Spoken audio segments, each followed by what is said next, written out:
Pendant tout ce mois de décembre, nous allons rendre hommage à celles qui ont fait l'histoire. Chaque jour, nous allons parcourir et remonter le temps pour vous présenter une figure marquante qui a lutté, milité pour que le droit à l'avortement soit reconnu.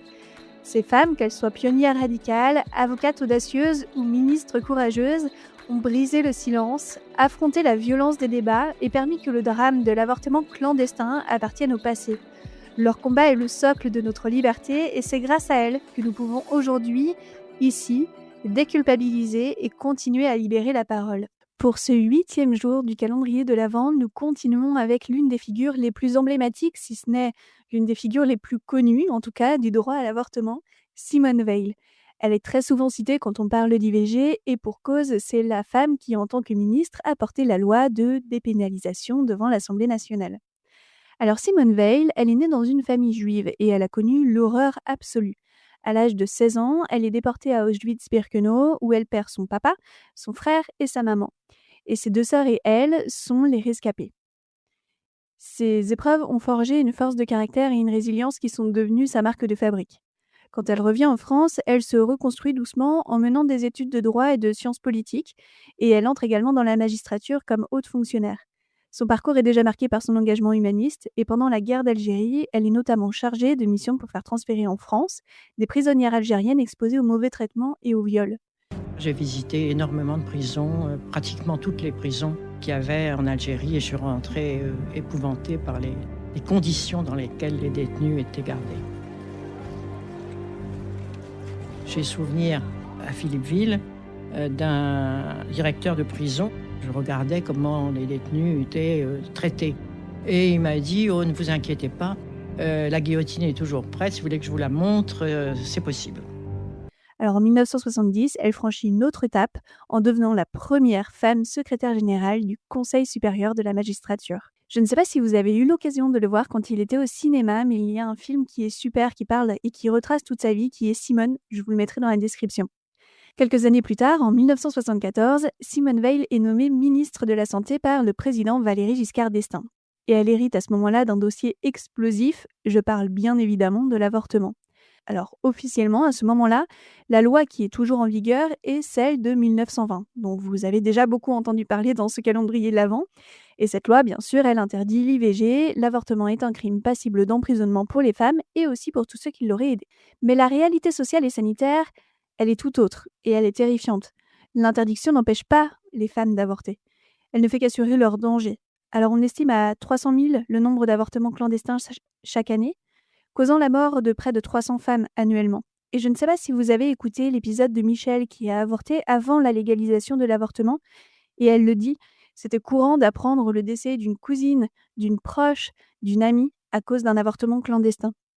Le débat public est ouvert depuis plusieurs années grâce à l'action militante et on pense notamment à la loi Neuwirth en 1967 qui autorise la contraception, même si son application est lente, au manifeste des 343 femmes qui a été signé en 1971, où des femmes célèbres et anonymes avouent avoir avorté, aussi au grand procès de Bobigny en 1972 porté par Gisèle Halimi. C'est grâce donc à ces batailles menées par Gisèle Halimi, par le mouvement Choisir, par la maternité heureuse, puis le planning familial, par les MLAC partout en France. C'est grâce à toutes ces femmes, à toutes ces militantes que la société est contrainte de regarder le problème en face. Et c'est dans ce contexte de tension politique et de drame sanitaire qu'elle reçoit la mission de faire adopter une loi de dépénalisation de l'avortement.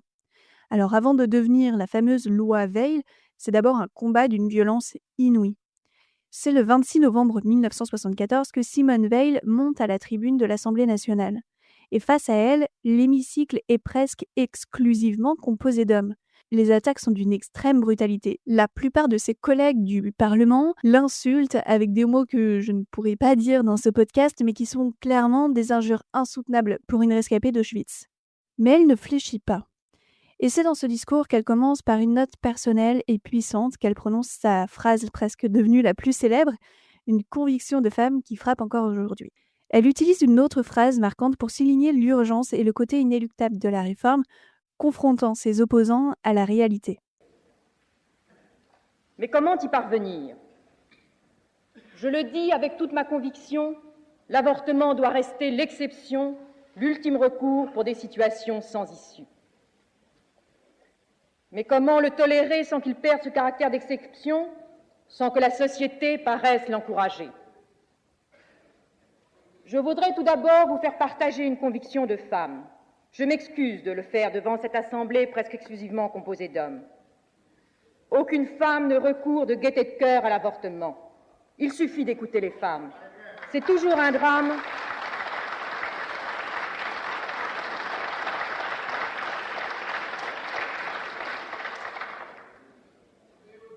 C'est toujours un drame, cela restera toujours un drame.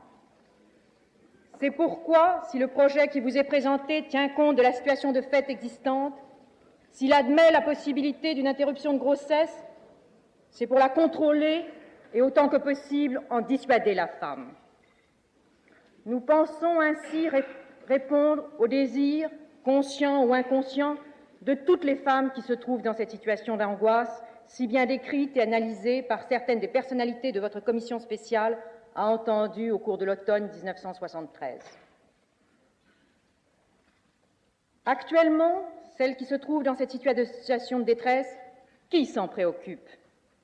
La loi les rejette non seulement dans l'opprobre, la honte et la solitude, mais aussi dans l'anonymat et l'angoisse des poursuites.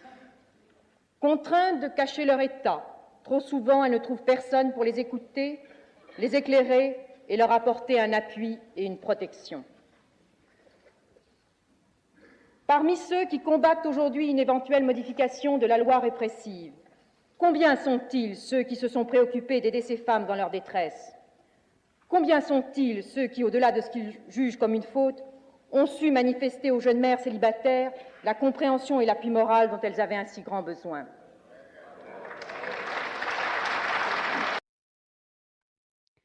Alors le vote de ce texte est un vrai thriller politique, parce que la majorité de droite, donc son propre camp quand même, est très largement hostile au projet. Et pour s'assurer de l'adoption de ce texte, Simone Veil doit manœuvrer et compter sur les voix de l'opposition, principalement les socialistes et les centristes. Et c'est grâce à cette coalition improbable que la loi est finalement adoptée par 284 voix contre 189, après 3 jours de débat. La loi est finalement promulguée le 17 janvier 1975, avec un fait important. Elle n'est votée que pour une période d'essai entre guillemets de 5 ans. Et c'est une nuance cruciale, ce n'est pas encore un droit acquis pour l'éternité. Quand bien même ce droit pourrait être acquis pour l'éternité, mais une expérience visant à mettre fin au fléau des avortements clandestins dans un premier temps, et elle sera rendue effectivement définitive en 1979. Mais ce qu'il faut savoir, c'est qu'en 1975, ce texte n'était pas parfait aux yeux de toutes les féministes de l'époque.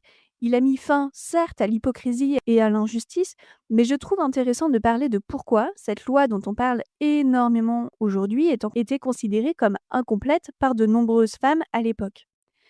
Alors, ce qu'il faut savoir, c'est que la loi Veil n'affirmait pas un droit à l'avortement inconditionnel pour les femmes. Elle était rédigée comme une loi d'exception et de dépénalisation. En d'autres termes, elle permettait aux médecins de pratiquer l'acte sans être pénalisés, mais elle ne reconnaissait pas l'autonomie totale des femmes sur leur corps comme un droit fondamental. Simone Veil, elle avait elle-même insisté sur le fait que l'IVG devait rester l'ultime recours et qu'elle était toujours un drame. Mais sauf que pour beaucoup de féministes à cette époque, cette rhétorique était culpabilisante et minimisait le choix libre des femmes. Elle militait pour le principe que l'avortement était un droit, une décision personnelle, et non un aveu d'échec ou une tragédie. Par ailleurs, cette loi était encadrée par des conditions strictes qui ne satisfaisaient pas les mouvements radicaux tels que le MLAC. En effet, il était imposé un délai de réflexion. Le délai légal pour pratiquer l'IVG était fixé à 10 semaines.